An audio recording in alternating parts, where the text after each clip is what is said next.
The United States military just pulled off one of the most complex rescue operations in modern history. Deep inside the Zagros mountains of Iran, a downed American pilot was extracted under heavy fire. The official victory lap from Washington was typed in all caps. "We got him." That is what they want you looking at. A tactical triumph. Now look at the timeline they are trying to bury. While the media played the rescue on a loop, a multi-million-dollar American F-15E and an A-10 Thunderbolt were blown out of the sky by an Iranian radar network the Pentagon claimed was neutralized. And the Strait of Hormuz, a highly fortified maritime choke point, remains completely paralyzed. They are selling you a localized victory to mask a theater-wide strategic collapse. And the clock is ticking. At 9:44 p.m. on April 4th, the former president issued a 48-hour ultimatum. Listen to the exact phrasing. Tuesday will be power plant day and bridge day. Open the strait before all hell will rain down on them. The response from the Iranian Central Command, Khatam al-Anbiya, was broadcast hours later. The simple meaning of this message is that the gates of hell will open for you. Listen to that exchange again. The gates of hell. This is not a proxy skirmish, not a diplomatic standoff. This is a kinetic collision. Let us strip away the political theater. Let us look at the raw, verified data of what actually happened in the dirt of Isfahan and what this Tuesday deadline means for the survival of the American naval assets currently sitting in the crosshairs. That is the timeline. Which brings us to the kinetic reality on the ground. April 5th, night operations. The airspace over the Kogiluya and Boyar Ahmad mountains. Strictly hostile territory south of Isfahan. The mission profile was combat search and rescue, CSAR. The objective was the weapons systems officer of the downed F-15E, a colonel. To penetrate this sector, the United States military deployed the apex of its rotary wing assets. MH-60M Blackhawks, heavily modified for special operations. Supported by HC-130J Combat King II aircraft. Joint Special Operations Command personnel on board. SEAL Team 6 operators. They flew nap of the earth, hugging the terrain in total darkness to mask their radar signatures from the Iranian integrated air defense system. Washington painted this as a surgical strike, a ghost operation. In, out, nobody saw a thing. That is a complete fabrication. When the rescue force hit the extraction point, it was not quiet. Verified reports confirm a massive firefight. American operators had to establish a hasty landing zone under sustained kinetic pressure from IRGC units and local Bakhtiari tribal militias. They were securing a grid coordinate in the middle of a hornet's nest. To understand the gravity of this, look at the hardware left behind. In the chaos of the extraction, highly classified MH-6 Little Bird helicopters experienced critical failure or battle damage. You do not leave top-tier JSOC aviation assets in Iranian hands. The operators had to execute scuttling protocols. They destroyed their own aircraft on the ground, charred airframes, left burning in the dirt. And the Pentagon classified the mission as a flawless success. They traded highly classified hardware and risked a geopolitical catastrophe to pull one man out. The operation was highly complex. The men on the ground executed their duty, but strategically, it exposes a massive vulnerability. This brings us to the broader theater geometry. The United States claims air supremacy. That is the doctrine, overwhelming dominance of the sky. But look at the actual kill chain. An F-15E Strike Eagle is an apex predator. It is equipped with state-of-the-art electronic warfare suites. Yet, an Iranian surface-to-air missile battery locked onto it, bypassed the countermeasures, and brought it down. The Pentagon refuses to name the SAM system responsible. Bavar 373? A localized S-300 variant? We do not know. That is an intelligence blackout. And that blackout is a lethal variable for every pilot currently flying sorties over the Persian Gulf. Iran has spent 20 years building a layered, overlapping radar and missile network. From low-altitude point defense systems to high-altitude interceptors, it is a solid wall of electronics. To punch a hole through it, even for 30 minutes, requires massive electronic attack and decoy saturation. We deployed swarms of electronic decoys just to create a temporary blind spot, a tiny window of opportunity. That window closed quickly, because it did not stop with the Strike Eagle. Within 48 hours, an A-10 Thunderbolt II was targeted and destroyed near the Strait of Hormuz. Another multi-million-dollar asset erased from the board. The Iranian embassy in South Africa released a public statement mocking the losses. Listen to their exact words. "You are not watching a repeated movie. It is the American fighter jets that are being shot down one by one."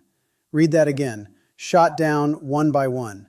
This is the reality of the anti-access area denial bubble, A2AD. For 2 decades, the United States military fought insurgents with AK-47s who could not shoot back at the sky. That era is dead. A multi-million-dollar Strike Eagle can be neutralized by a domestically produced missile costing a fraction of that price. That is the visceral math of asymmetric warfare. The skies over the strait are fully contested. The American military is taking heavy material losses simply operating in the sector. Washington has the rescue footage, but Iran holds the airspace. That is the tactical reality on the ground: steel, radar, and ballistics. Which brings us to the contradiction cut. Because 6,000 miles away in Washington, a completely different story is being spun. Step up to the podium at the press briefing room.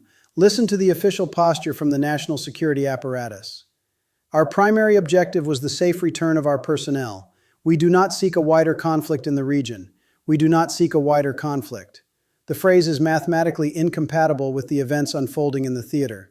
You do not insert a Tier 1 Joint Special Operations Command task force into a sovereign nation's airspace, engage in sustained firefights with their military forces, scuttle your own aviation assets, and claim the conflict is contained. The conflict is not pending. It is active. It is kinetic. Then you have the political victory lap, the declaration from the former president, "We got him." This is the core deception. The establishment is manufacturing a localized public relations victory to mask a theater-wide strategic paralysis. They are waving the flag over one rescued aviator to distract the public from the smoking wreckage of the deterrence doctrine. Let us break down the military mechanics of this lie. Washington claims they can simply order the Strait of Hormuz open. Open the strait. They present this to the public as if it requires a simple administrative action. But look at the kinetic escalation ladder required to actually execute that order. To forcibly open a heavily fortified maritime choke point, the United States Navy must secure the sea lanes from Iranian fast-attack swarm boats and anti-ship cruise missiles. To protect the surface vessels, you need persistent close air support. That is exactly why the A-10 Thunderbolt was loitering in the sector. But you cannot operate low and slow close air support when the enemy possesses an intact, layered air defense grid. Therefore, before you can open the strait, you must launch a massive theater-wide suppression of enemy air defenses campaign, a SEAD operation. You have to bomb radar installations, missile silos, and command bunkers deep inside Iranian territory. There is no surgical option. Opening the strait requires a full-scale bombing campaign. The politicians know this. The Pentagon knows this. Yet they stand in front of the cameras and feed the public the illusion of control. They trade tactical sound bites while the strategic foundation crumbles. Observe the silence of the regional partners. This is the hallmark of an isolated empire. In previous decades, an American strike package would be operating with total logistical and diplomatic support from Gulf state allies. Now the regional capitals are entirely quiet. They are watching American multi-role fighters get erased from the radar. They are calculating the survival of their own domestic infrastructure. If the American shield can be pierced by domestic Iranian missiles, no allied state is going to volunteer their airspace for power plant day. They are stepping back, leaving the American military to absorb the friction alone. The political elite have boxed the tactical commanders into an impossible geometry. The Tuesday deadline is a political trap. If Washington backs down, the entire concept of American power projection in the Middle East evaporates. The red lines become meaningless. But if they enforce the ultimatum, if they initiate the strikes to open the strait, they will be sending aviators into a fully alert, combat-proven anti-access bubble. They are writing geopolitical checks with tough rhetoric, knowing full well that the pilots and the sailors of the Fifth Fleet are the ones who will have to pay the toll in contested airspace. Strip away the political ultimatums. Strip away the radar cross-sections, the electronic warfare suites, and the geopolitical chess match. When you reduce the operational theater to its absolute baseline, you are left with flesh and bone. Think about the weapons systems officer, a colonel in the United States Air Force, sitting alone in the dirt of the Zagros Mountains south of Isfahan. The multi-million-dollar Strike Eagle that was supposed to protect him is shattered across a mile of hostile terrain.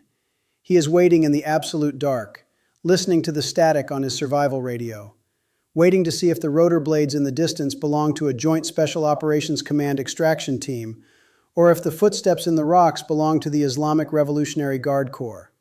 That is the micro-reality of a kinetic escalation, the silence of the dirt. The media cycle is currently saturated with the capitalization of "we got him," the singular, localized victory of one extracted aviator. But look at the aggregate data since this theater ignited in late February. Look at the numbers that do not trend on social media. 13 United States service members killed in action. 13. 365 wounded. These are not abstract strategic variables on a Pentagon briefing slide.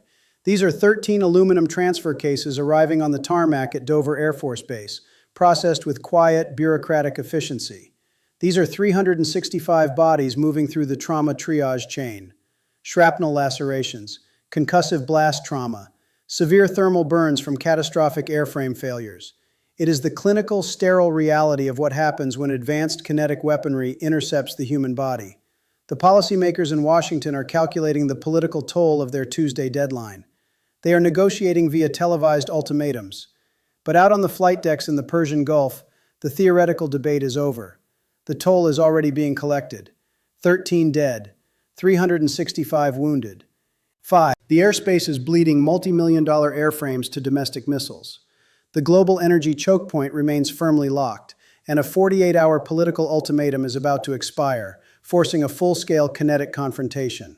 Washington has drawn a red line for Tuesday at 8 p.m. They demand the Strait of Hormuz opened, or, in their exact words, all hell will rain down.